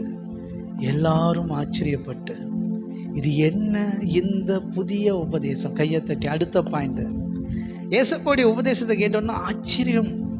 அடுத்தும் அவருடைய ஊழியத்தை பார்த்தாலும் ஆச்சரியம். இது என்ன உபதேசன்ற? எப்படி இது என்ன ஒரு கிரியைலாம் சொல்லலை, இது என்ன இப்படி பண்ணுறாரு அப்படிலாம் சொல்ல, என்ன உபதேசம். ஏனென்றால் இயேசு அவனிடத்தில் உபதேசம் பண்ணினார். கையை தட்டி. புரிஞ்சுதா பாயிண்ட்? எத்தனை பேர் புரிஞ்சுக்கிட்டீங்க சொல்லுங்கள். ரொம்ப முக்கியமான பாயிண்ட், உங்கள் டைரியில் எழுதி வைங்க. புதுசாக வந்திருக்கிறவங்களாம் டைரி வாங்கி வச்சுக்கோங்க. ரொம்ப முக்கியமான பாயிண்ட்டு சொல்லுங்கள். நாம் கேட்குற உபதேசத்தினாலேயே நமக்குள்ளே இருக்கிற பிசாசெல்லாம் வெளியில் ஓடிடும். நிறைய தேவனுடைய உபதேசத்தை கேட்டுகிட்டே இருந்தோம்னா உள்ளே இருக்கிற பாவ எண்ணங்கள் பிசாசுடைய தந்திரத்தினால, பிசாசுடைய வஞ்சகத்தினால உங்களுக்குள்ள என்னெல்லாம் கிடக்குதோ அதெல்லாம் காணாமல் போயிடும். புரியுதுங்களா? ஆமென். எப்படி பிரதர் அப்படின்றீங்கன்னா நல்லா புரிஞ்சுவாங்க. ஆதார வசனம் சொல்கிறேன். ஆமாம், யோவானில் ஏசப்பா சொல்லுவாங்க தம்முடைய சீசர்களை பார்த்து, என்னுடைய உபதேசத்தினாலே இப்பொழுதே நீங்கள் சுத்தமாக இருக்கிறீர்கள் என்றார். கையை தட்டி. எங்கே வரும் அப்படின்னா, ஏசப்பா எல்லாருடைய காலையும் கழுவார். அப்போ யோவான் சொல்லுவாப்புல, ஐயா நீங்கள் போய் என் காலை கழுவலாமா, நீங்கள் கழுவக்கூடாது அப்படின்னொன்னே ஏசப்பா சொல்லுவாங்க, இந்த காலை கழுவ விடலைன்னா என்கிட்ட உனக்கு பங்கு கிடையாது, உனக்கு பங்கு கிடையாது, பாகமும் கிடையாது அப்படிம்பார். பங்கு கிடையாது அப்படின்னதும், அப்போ நீ என்னுடையவனாக இருக்க முடியாது அப்படின்னு சொன்னதும், ஐயோ அப்படிலாம் இல்லை ஆண்டவரே, அப்படின்னா நீங்கள் காலை மட்டும் இல்லை என் தலையிலேருந்து ஃபுல்லாக என்னை கழுவுங்க அப்படின்னு சொல்லும்போது ஏசப்பா ஒரு வார்த்தை சொல்லுவார்.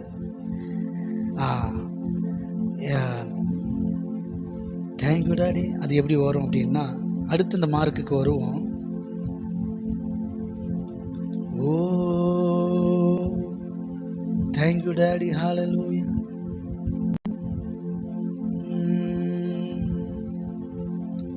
கழுவப்பட்டவன் அப்படிதானே ஏதோ ஒன்று வரும். தேங்க்யூ டாடி, ஹல்லேலூயா.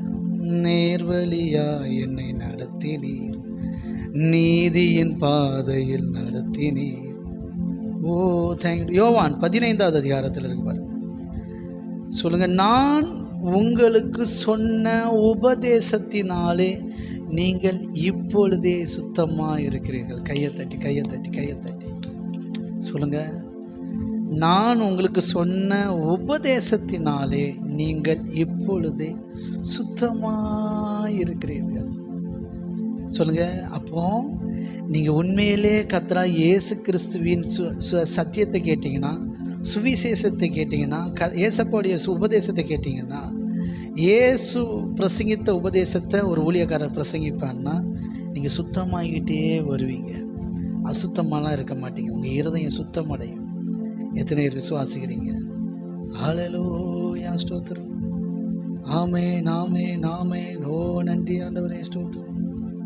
13வது அதிகாரத்தில் தான் நான் சொன்ன அந்த பாயிண்ட் வருது. சீமோன் பேதுரு சொல்கிறார், ஆண்டவரே எதுக்கு சொல்லுவார்னா, பேதுருவை நோக்கி சொல்லுவார், நீ ஒரு கால் என் கால்களை நீர் கழுவக்கூடாது அப்படின்னு சொன்னப்போ இயேசு சொல்லுவார், நான் உன்னை கழுவலைன்னா என்னிடத்தில் உனக்கு பங்கு கிடையாது அப்படின்ற. உடனே சீமோன் சொல்லுவாப்புல, ஆண்டவரே கால் மாத்திரமல்ல என் கைகளையும் என் தலையையும் கூட கழுவ வேண்டும் அப்படின்றாப்புல. இயேசு அவனை நோக்கி, மூழ்கினவன் தன் கால்களை மாத்திரம் கழுவ வேண்டியதாக இருக்கும், மற்றபடி அவன் முழுவதும் சுத்தமாக இருக்கிறான். நீங்கள் சுத்தமாக இருக்கிறீர்கள், ஆகிலும் எல்லாரும் அல்ல. ஏன்னா காட்டி கொடுக்க போகிற யூதாசு இவ்வளோ பிரசங்கத்தை கேட்டும் அவன் இன்னும் பண ஆசை பிடிச்சவனாக தான் இருந்தான். இன்னும் பண ஆசையிலேருந்து அவன் வெளியில் வரலை. அவன் மரணத்தை நோக்கி போயிட்டு இருந்தான். மறுபடியும் சொல்கிறேன், ரெக்யூஸ்டான். தப்பாக நினச்சிடாதீங்க. நமக்கே தெரியாமல் நமக்குள்ள பண ஆசை இருந்துச்சுன்னா நம்ம மரணத்துக்கு நேராக போய்கிட்டே இருப்போம். பயங்காட்டுறேன்னு நினைக்காதீங்க, தப்பாக நினச்சிடாங்க. எனக்கும் 60 வயசு வரும், எனக்கும் 70 வயசு வரும், எனக்கும் 80 வயசு வரும். நான் இன்றைக்கி எதை விதைக்கிறோன்னோ அதுதான் எனக்கும். நான் உங்களை ஏமாற்றி பயத்தை காட்டி பணத்தை பிடிங்கிட்டு இருந்தேன்னா ஃப்யூச்சரில் எனக்கும் அதுதான் நடக்கும். நான் வயசான நேரத்தில் இல்லை, என்னுடைய வயசு 60-70 வரும்போது என்னையும் யாராவது ஏமாற்றி தான் என்கிட்ட இருக்கிற காசு பூரா ஆட்டிவிடுவாங்க. அதனால் இது ரொம்ப முக்கியம். பணம் பறிக்கிறதெல்லாம் நோக்கம் கிடையாது. உங்களுக்குள்ள பண ஆசை இல்லாதவர்களாக நடந்து கொள்ளுங்கள். நிறைய பேர் எது பண ஆசை அப்படின்னா ரொம்ப சிம்பிள். தன்னுடைய பணத்தை தேவனுடைய ராஜ்யத்துக்காக விதைத்தது. சரிங்களா? யார்? பர்னப்பாவிலேருந்து பேதுருவிலேருந்து இயேசுக்காக சொல்லுங்கள், இயேசுக்காக படகு விட்டுட்டு வந்தவங்க, இயேசுக்காக குடும்பத்தை விட்டுட்டு வந்தவங்க, எல்லாத்தையும் விட்டுட்டு வந்து எங்களுக்கு என்ன கிடைக்கும்னு அவரையே நம்பி எதிர்பார்த்துட்டு இருந்தாங்க. இதில் என்ன கிடைக்கும் அப்படின்னப்போ அவர் சொல்ல நூறத்தனையாக நான் தருவேன்னதும் நம்பிட்டு இருந்தாங்க. ஆனால் இந்த யூதாஸு ஆமாம் 30 வெள்ளி காசு ஆசைப்பட்டு அவரை காட்டி கொடுத்துட்டு நாண்டு கொண்டு செத்துட்டு போயிட்டாங்க. பாருங்க, எல்லாரும் சுத்தமாக இருக்கிறாங்க, இவன் மட்டும் சுத்தம் இல்லாமல் இருக்கிறான். ஏன்னா பண ஆசை ஒரு மனுஷனை சுத்தமாக வாழ வைக்காது. எல்லாத்தையுமே அதுதான் வேறாக இருக்கும். ஆனாலும் சொல்லுவோம், உங்கள் இருதயம் எங்கே இருக்குன்னு பாருங்கள். உங்கள் இருதயம் கர்த்தரை நம்பி இருக்கா, பணத்தை நம்பி இருக்கான்னு பாருங்கள். நிறைய பேர் வாழ்க்கையில் எனக்கு அன்பானவர்களே பண ஆசையிலே தான் வாழ்க்கையை உயிரையே இழந்துட்டாங்க. நிறைய பேர் நான் பார்த்துருக்குறேன். நிறைய பேர் வாழ்க்கையில் மனம் திரும்பி குணப்பட்டு நல்ல வாழ்க்கை வாழலாம். ஆண்களை பார்த்துருக்குறேன், பெண்களை பார்த்துருக்குறேன். பணத்துக்காக பாருங்கள், எத்தனை நடிகைகள் இருக்கிறீங்களா, எத்தனை நடிகைகளுக்கு சுவிசேஷம் சொல்லுவாங்க தெரியுமா? எத்தனை ஊழியக்காரங்க அதுக்குன்னே இருக்கிறாங்க தெரியுமா? சீரியஸா? ஆமாம், நடிகைகளுக்கு சுவிசேஷம் சொல்கிற ஒருத்தர் சந்தியாகன்னு ஒரு ஊழியக்காரர் ஏஜில் உண்டு. இப்போவும் எனக்கு தெரியும். என்ன அவருக்கு தெரியாது, எனக்கு அவரை தெரியும். அவருடைய வேலையே பார்த்திங்கன்னா அந்த செலிப்ரிட்டிஸியாக பார்த்து, சினிமா நடிகர்களை பார்த்து பைபிள் கொடுக்கறது, புக்கு கொடுக்கறது, சுவிசேஷம் அறிவிக்கிறது. அவர் கொஞ்சம் பெரிய ரேஞ்சில் இருப்பார். அவருக்கு கொஞ்சம் அந்த செல்வாக்கு உண்டு. அதனால் பார்த்திங்கன்னா ஒரு பேர் ஒரு பாலுன்னு நினைக்கிறேன், ஒருத்தர் மொட்டையாக தான் இருப்பார். அவர் அழகாக மிமிக்ரி பண்ணுவார். அவர் ஒரு மிமிக்ரி ஆர்டிஸ்ட். அவர் ரட்சிக்கப்பட்டு ஆண்டவரை ஏற்றுக்கொண்ட பிறகு அவரை வச்சு சுவிசேஷம் அறிவித்தார். மிமிக்ரி ஒரு நாள் மோகன் சேனை முன்னாடியே அவர் மோகன் சேனை வாய்ஸ்லேயே மிமிக்ரி பண்ணார். நீ பார்த்துருப்பீங்களான்னு தெரியல. அப்படி சினி ஃபீல்டில், சினிமாவில் ஏசப்பாவுக்கு சுவிசேஷம் சொல்லி ரட்சிப்புகளை நடத்துகிற ஒரு தேவ மனுஷன். சரிங்களா? அப்படி எத்தனை நடிகைகளுக்கு சுவிசேஷம் சொல்லியிருக்கிறாங்க தெரியுமா? பாருங்கள் எனக்கு அன்பானவர்களே, எத்தனை நடிகைகள் இன்றைக்கும் பாருங்கள், வாலிய பிள்ளைங்கள்லாம் கெட்டு போகிறது. வாலிய பிள்ளைங்கள்லேருந்து சிறு பிள்ளைகள்லேருந்து வயது முதிர்ந்தவர்கள் வரைக்கும் இந்த ஆபாசத்தில் இச்சையில் கெட்டு போகிறதுக்கு யார் காரணம்னா, சரிங்களா, சத்தியத்தின்படி நடக்காத, தன்னுடைய சரீர அவயங்களை பணத்துக்காக விற்கிற, பணத்துக்காக காட்டுற பெண்கள் முதல்ல, ஆண்கள்லாம் ரெண்டாவது பட்சம். பெண்கள் ஆபாசமாக கவர்ச்சியாக நடிக்கிற, புரியுதுங்களா, வழி விலக பண்ணுகிற, பாவத்தை செய்கிற அநேகர் வாழ்ந்துட்டுருக்கிறாங்க. அதனுடைய அவங்க நிலைமை தான் மோசமாக போயிடுது. இன்றைக்கி பணம் கிடைக்கும்னு பாருங்கள் நடிச்சிட்டு, கடைசியில் இன்றைக்கி வாழ்க்கையை தொலைச்சிட்டு உட்காந்துருக்குறாங்க. எத்தனையோ நடிகைகள் ஆபாசமாக நடிச்சிட்டு, ஆபாச படத்தில் நடித்தவங்களாம் இன்றைக்கி நிம்மதி இல்லாமல், ஒரு சில பேர் மட்டும்தான் வாழ்ந்துட்டுருக்குறாங்க. வாழ்ந்தவங்க கூட நிம்மதி இல்லாமல் இருக்கிறாங்க. சீரியஸாக அந்த குற்ற மனசாட்சி அவங்களை கொண்டுக்கிட்டே இருக்குது. அவங்க படத்தை அவங்களுக்கே இப்போ பார்க்கறதுக்கு பிடிக்க மாட்டேங்குது. இப்படியெல்லாம் நான் நடித்து எத்தனை பேரை இடரை போக பண்ணிட்டேன் அப்படின்றாங்க. இப்போ ஆன்மீகத்துக்கு வராங்க. ஒரு ஏஜ் ஆன பிறகு யாரும் நடிக்க கூப்பிடலன்னா பிறகு வறுமைக்கு வந்துடுறாங்க, ஏழ்மைக்கு வந்துடுறாங்க. ஆன்மீகத்தை தேடி வரும்போது தான் அவங்க செஞ்ச தப்பு, தவறு, பாவம்லாம் தெரியுது. புரியுதுங்களா? நிறைய நடிகைகள் பாருங்கள், கவர்ச்சியாக நடித்த நிறைய நடிகைகள் பாருங்கள். இன்றைக்கி சிலர் வாழ்க்கையில் இல்லவே இல்லை, உயிரோடு இல்லை. சிலர் உயிரோடு இருக்காங்க. அவங்க யார் தெரியுமா? மனம் திரும்பி குணப்பட்டவங்க. கையை தட்டி எத்தனை பேர் புரியுது, எத்தனை பேர் நம்புறீங்க? அந்த நடிகைகள்லாம் இப்போ காட்டுறாங்க, ஒரு வயசான பாட்டியான பிறகு காட்டுறாங்க இவங்க தான் அவர் அப்படின்ட்டு. இவங்கெல்லாம் அதெல்லாம் விட்டுட்டு, எப்பா போதும்ப்பான்னு விட்டுட்டு, கிடைச்ச ஒரு நல்ல ஹஸ்பண்டோட செட்டில் இருக்கிற இடம் தெரியாமல் வாழ்ந்துட்டு இருக்கிறாங்க, நல்லா இருக்கிறாங்க. புரியுதுங்களா? எத்தனை பேருக்கு புரியுது? ஆனால் இன்றைக்கும் பாருங்கள், ஆமாம், வெப் சீரியஸ்லாம் வந்துட்டு முத்த காட்சியெல்லாம் அசால்ட்டாக நடிச்சிடறாங்க. சரிங்களா? எங்கே பார்த்தாலும் லிப்லாக் இல்லாத படமே கிடையாது. வாலிய பிள்ளைகள்லாம் பாவம், அவங்களுக்கே அந்த உணர்ச்சி இருக்கும். ஆண்டவருடைய வசனத்தினாலும் வார்த்தையினாலும் கண்ட்ரோல் பண்ணி இருக்கிற பிள்ளைங்களை இந்த மாதிரியான ஆபாசம். இனி பாருங்கள், ஏஐ வந்துட்டு 2 ஃபோட்டோ அப்லோட் பண்ணால் போதும், என்னென்ன உண்டோ வீடியோவை ரிலீஸ் பண்ணிடுறாங்க. அப்படி நிறைய சேனல்ஸ் உருவாக்கி அதன் மூலமாக காசு பார்த்து அதன் மூலமாக சம்பாத்தியம் பண்ணி வாழ்ந்துட்டுருக்குறாங்க. எவ்வளோ வேற கெடுத்து, புரியுதுங்களா? ஆமாம், அதன் மத்தியில் தான் நம்ம வாழ்ந்துட்டுருக்குறோம். அப்படி எத்தனையோ பேர். இதுக்கெல்லாம் என்ன காரணம்ன்றீங்க? ஒன்றே ஒன்று தான், பண ஆசை. சொல்லுங்கள், இது எப்படியோ அதே போல தான் நம்முடைய பணத்தை தேவனுடைய ராஜ்யத்துக்காக பயன்படுத்தாமல் மற்ற காரியத்துக்கு பயன்படுத்துகிறோம். எனக்கும் பொருந்தும், எனக்கும் சேர்த்து தான் சொல்லிகிட்ருக்கிறேன். தேவனுடைய ராஜ்யத்துக்காக செலவு பண்ணிங்கன்னா தான் நீங்கள் பண ஆசை இல்லாதவர்களாக இருக்கிறீங்கன்னு அர்த்தம். பணத்தை நம்பி இல்லை, கர்த்தரை நம்பி இருக்கிறீங்கன்னு அர்த்தம். எத்தனை பேர் நம்புறீங்க? ஆமென். சரி, இப்போ கடைசியில் பாருங்கள் என்ன ஆச்சுன்னா, இந்த பண ஆசையினால் அவர் சொல்கிறாரு, எவ்வளவோ உபதேசம் பண்ணா சொல்லுங்க, பண ஆசை மட்டும் எவ்வளோ உபதேசம் பண்ணாலும் அப்படியே ஸ்டக்காகி நிற்பாங்க. அவரும் கடந்து பிரசங்கம் பண்ணி அற்புதம் அடையாளம்லாம் செஞ்சு பார்த்து 100க்கு அதிபதியெல்லாம் பயங்கரமாக விசுவாசிக்கிறான், எல்லாரும் பயங்கரமாக விசுவாசிக்கிறாங்க. ஆனால் கூடவே இருக்கிற ஒருத்தன் தம்மை காட்டி கொடுக்கிறவனை அவரை அறிந்திருந்தபடினால் நீங்கள் எல்லோரும் சுத்தம் உள்ளவர்கள் அல்லன்ட்டார். கையை தட்டி, என் உபதேசத்தை கேட்டு சுத்தமாக இருக்கிறீங்க ஆனால் எல்லாரும் கிடையாது அப்படின்ட்டார். கூட்டத்தில் ஒரு கருப்பு ஆடு இருக்குது, சுத்தமாகாமல் இருக்குது. அது பண ஆசையோட எப்படா என்ன காட்டி கொடுக்கலான் இருக்கு. அவன் சொல்லுங்க, பண ஆசை ஏசப்பாவே மறுதளிக்க பண்ணிடும், அவரை விட்டு கொடுத்துரும். ஓகே, சரி, இங்கே தான் இந்த காரியம் வருது. இதுக்கு அடுத்து தான் இதில் தான் சொல்கிறார் ஏசப்பா, நீங்கள் என்னுடைய உபதேசத்தினால் சுத்தமாக இருக்கீங்க. அடுத்து யோவான் 17வது அதிகாரம் 17வது வசனத்தில் சொல்கிறதுக்கு பாருங்கள், உங்களுடைய சத்தியத்தினாலே அவர்களை பரிசுத்தமாக்கும். கையை தட்டி, தேவனுடைய சத்தியத்தை கேட்டுகிட்டே இருந்தீங்கன்னா பரிசுத்தமாயிருங்க. உங்களுடைய வசனமே சத்தியம். சொல்லுங்கள், தேவனுடைய வசனத்தை கேட்டுகிட்டே இருந்தீங்கனாலே ஆமாம் சுத்தமாயிருவீங்க. 19வது வசனம், அவர்களும் சத்தியத்தினாலே பரிசுத்தமாக்கப்பட்டவர்கள் ஆகும்படி அவர்களுக்காக நான் என்னைத்தானே பரிசுத்தமாக்குறேன் அப்படின்ற.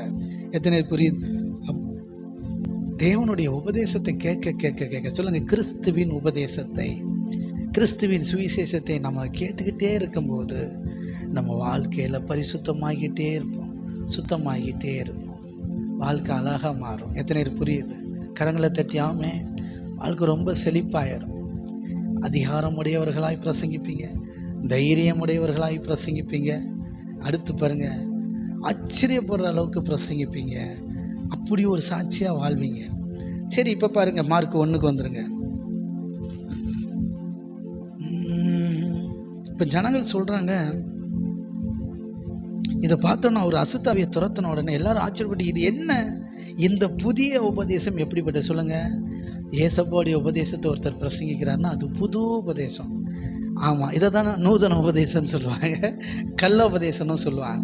புதுசாக இருக்கும், அது ஒரு திணுசாக இருக்கும். என்ன புதுசாக இருக்குது, புதுசாக பேசுகிறாங்க, நம்ம இது வரைக்கும் இப்படி கேட்டதே இல்லையா சத்தியத்தை.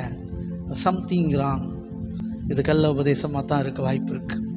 கவனமாக இருக்கணும், எங்ககிட்ட ஜாக்கிரதையாக இருக்கணும் அப்படிம்பாங்க இல்லையா. அதான் எல்லோரும் ஆச்சரியப்பட்டு சொல்லுங்கள், இது என்ன இந்த புதிய உபதேசம் எப்படிப்பட்ட அப்படின்னா இது வரைக்கும் அவங்க கேட்கவே இல்லை. ஏன்னா இவர் தான் அப்பாவுடைய மடியில் இருந்து அப்பாவுடைய முகமுகமாக இருந்து கேட்டிருக்கிறார். கையை தட்டி, புதிய உடன்படிக்கை இயேசுவினுடைய உபதேசம் எப்படின்னா பிதாவோடு இருந்து முகமுகமாக பார்த்து பிதா அவருக்கு சொல்லி கொடுத்ததை பூரா நம்முடைய சீசர்களுக்கு சொல்லி கொடுத்துட்டார்.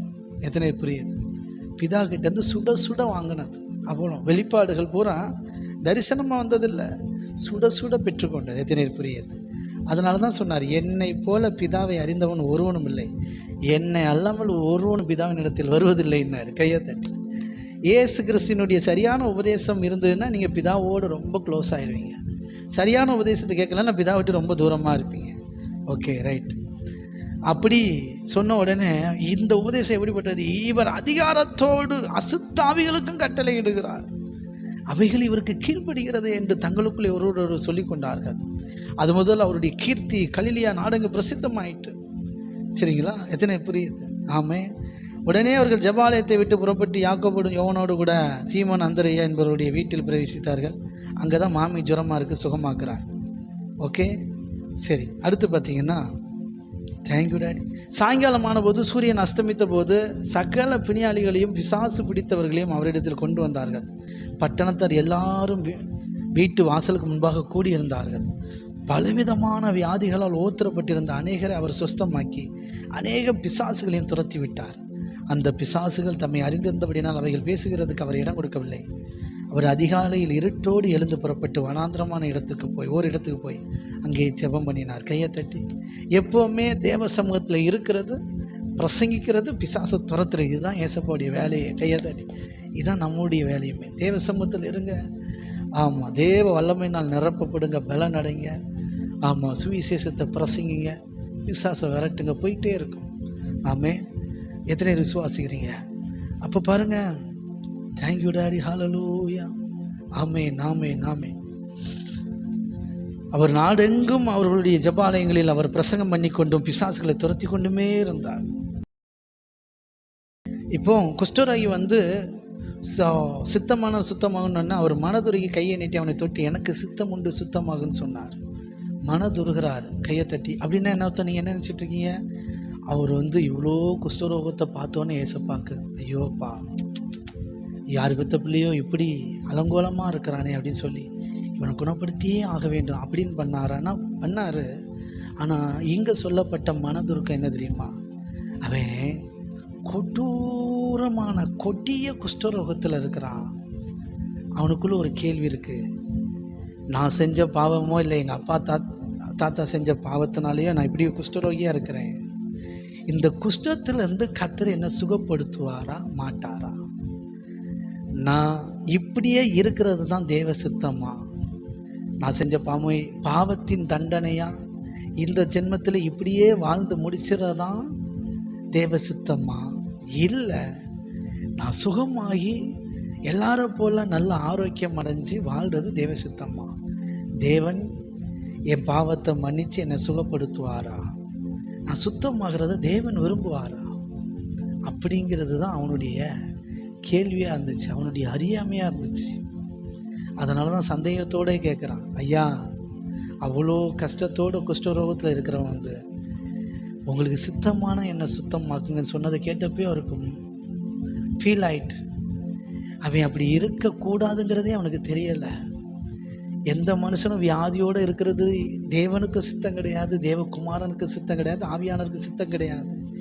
இந்த ஒரு புரிதலை கூட இந்த படுவாய் வேதபாரர்கள் பரிசேயர்கள் இந்த போதகர்கள் சொல்லிக் கொடுக்கலையா? இந்த மேய்ப்பர்கள் சொல்லிக் கொடுக்கலையா? அப்படின்னு சொல்லி தான் செப்பாலயத்தில் பிசாசு பிடிச்சி வந்தான் இல்லையா? அப்படி சொல்லி தான் அவர் சொன்னார், எப்பா எனக்கு சித்தம் உண்டுதான், நீ இப்படி குஷ்டரோகியாக இருக்கிறது தான் எனக்கு சித்தமே கிடையாது, நீ சுகமாக வாழணுங்கிறதா என் சித்தம் அப்படி சொல்லி அவன் சுத்தமாகி என்று சொன்னார். அவர் சொன்ன உடனே குஷ்டரோகனை விட்டு நீங்கிட்டு. சரி, இதை யார்ட்டையும் சொல்லாத. ஆமாம், ரொம்ப போட்டு சொல்லிட்டேன்னா எனக்கு பிரச்சனையாகும், நான் இன்னும் சுதந்திரமாக சுவிசேஷம் சொல்லணும் அப்படின்னு எச்சரிக்கை பண்ணி. ஆனாலும் ஆசாரியன்ட்ட போய் உன்னை காட்டிட்டு வீட்டுக்கு போன்னு சொல்கிறாரு. ஆனால் அவன் போய் அவன் சந்தோஷத்தை எல்லாத்தையும் சொல்லிட்டான். அதனால் அவர் வந்து வெளியில் போய் பிரசங்கம் பண்ண முடியாத நிலை ஏற்பட்டது. ஓகே, நீங்கள் சுத்தமாக வேண்டும் என்பதே தேவ சித்தம். கையை தட்டி. பாவத்தில் இருப்பது தேவ சித்தம் அல்ல.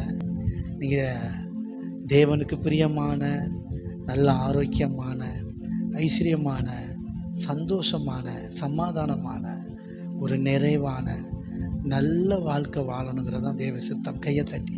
உங்கள் வாழ்க்கையில் எல்லாமே உடனுக்குடன் நடக்கணும், நல்லதாக நடக்கணும், காலதாமதம் கூடாது, கஷ்டங்கள் கூடாது, கண்ணீர் கூடாது.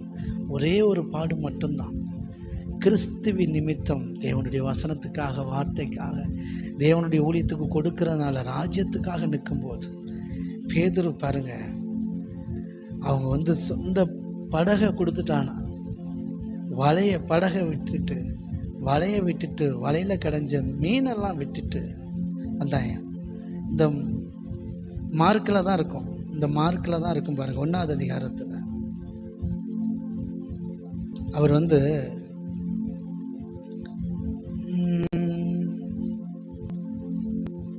பாருங்க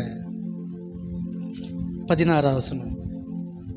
அவர் கலிலேய கடலோரமாய் நடந்து போகையில் மீன் பிடிக்கிறவர்களாக இந்த சீமோனும் அவன் சகோதரன் அந்திரேயும் கடலில் வலை போட்டு கொண்டிருந்த போது அவர்களை கண்டார். இயேசு அவர்களை நோக்கி, என் பின்னே வாருங்கள், உங்களை மனுஷரை பிடிக்கிறவன் ஆக்குவேன் என்று சொன்னார். உடனே அவர்கள் தங்கள் வலைகளை விட்டு அவருக்கு பின் சென்றார். கையை தட்டி. எதனை புரியுது? ஆமாம். அடுத்து அவர் அவிட விட்டு சற்று அப்புறம் போன போது செபதேவின் குமாரன் யாக்கோபும் அவன் சகோதரன் யோவானும் படவிலே வலையை பழுது பார்த்து கொண்டிருக்கிறதை கண்டு உடனே அவர்களையும் அழைத்தார். அவர்கள் தங்கள் தகப்பனாகிய செபதேவியும் யாரெல்லாம் விட்டுட்டு வராங்க? யார் இவங்க? நான் படித்தப்போ அப்படியே ஒரு மாதிரி ஆயிட்டேன். என்னென்னா, அப்பா விட்டுட்டு வராங்க. அடுத்து கூலி ஆட்களோடு செபதேவி அவங்க அப்பாவை கூலி ஆட்களோடு படவுலே விட்டுட்டு அவருக்கு பின்னாடி போயிட்டாங்களாம். கையை தட்டி. அவங்க அப்பா கொண்டு வீட்டிலலாம் விட்டுட்டுலாம் வரல. அவங்க அப்பாவை வேலையாட்கள்கிட்ட அப்பா பார்த்துக்காங்க, நாங்கள் போயிட்டு வரோம், எங்களுக்கு அர்ஜென்ட் அப்படின்னு படவுலேயே விட்டுட்டு அவருக்கு பின்னாடி போயிட்டாங்களா. அப்போ அதுக்கப்புறம் என்னை தொட்ட ஒரு வார்த்தை, அவங்க கூலிக்கு ஆள் வச்சுருந்தாங்க. கையை தட்டி என்ன வார்த்தை பார்த்தீங்களா? அவங்க கூலிக்கு ஒரு படகு வச்சுருக்காங்கன்னா அந்த வேலைக்கு ஆள் வச்சுருப்பாங்க, கூட ஆள் வச்சு கூப்பிட்டு போவாங்க. படகு ஓனராக இருப்பார், கூட வேலைக்கு ஆட்களை கூப்பிட்டு போவாங்க. அவங்களுக்கு அதுக்கான பங்கை பிரித்து கொடுப்பாங்க. சரிங்களா? அப்போது அவங்க அண்ணன் தம்பி 2 பேர் தான் கடல் தொழில் பார்த்துட்டு இருந்தாங்க. ஆனால் இவர் யோவானு யாக்கோபு அவங்க அப்பா அது போக கூலிக்கு ஆட்கள் வச்சுருந்தாங்களாம். அப்படி வேலையாட்களை வச்சு வேலை பார்த்துட்டு இருந்த பிள்ளைங்க 2 பேர் இயேசு கூப்பிட்டான்னு சொல்லி அவருக்கு வேலைக்காரங்களாம் வந்தாங்க. கையை தட்டி அவர் சொல்கிறத கேட்டுட்டு அந்திரேயாட்ட சொல்கிறார், பந்தி இருக்கிறதுக்கு ஏற்பாடு பண்ணுங்கன்றாரு. சீசர்கள்ட்ட சொல்கிறாரு. ஆமாம், அவர் சொல்கிற வேலையெல்லாம் கேட்டுட்டு அவர் கூட இருக்கிறாங்க. எத்தனை பேருக்கு புரியுது? ஆமென்.